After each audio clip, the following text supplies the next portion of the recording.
සුබ දවසක් ඔයාලට. අපි අද බලමු ગેස්ට්‍රයිටිස් සඳහා කසකසා ඇට වලින් මේ වගේ පානයක් හදාගන්නේ කොහොමද කියලා.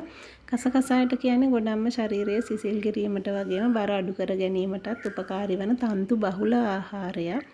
මලබද්ධය දුරු කර ගැනීමටත් ඒ වගේම ආහාර ජීර්ණ පද්ධතියේ ගොඩක් රෝග මගහරවා ගැනීමටත් මේ උපකාරී වෙනවා. අපි අද බලමු මෙය හදාගන්නේ කොහොමද කියලා. කසකසා ඇට තේ හැඳි එකක් වතුර වීදුරුව සඳහා ගොඩක්ම ප්‍රමාණවත්. ඒ කියන්නේ මේක පෙඟිලෙනකොට ලොකු ප්‍රමාණයක්. භාජනයකට හැඳි එකක් දාලා ඒක පෙඟෙන්න තියන්න පැය භාගයක් වතුර දාලා.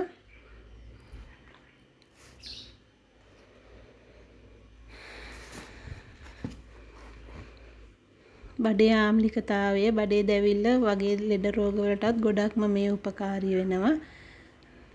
පැය භාගයකට පස්සේ අපි මේක පෙරලා අරගන්න ඕනේ.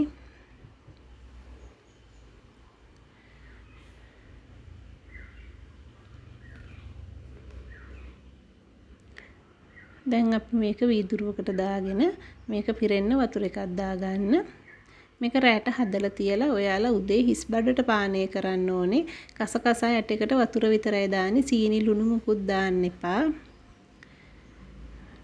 ගර්භණී මාතාවන්ට දීමෙන් වළකින්න.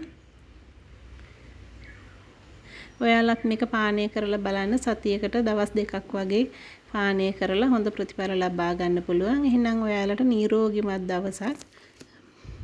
ආයුබෝවන්.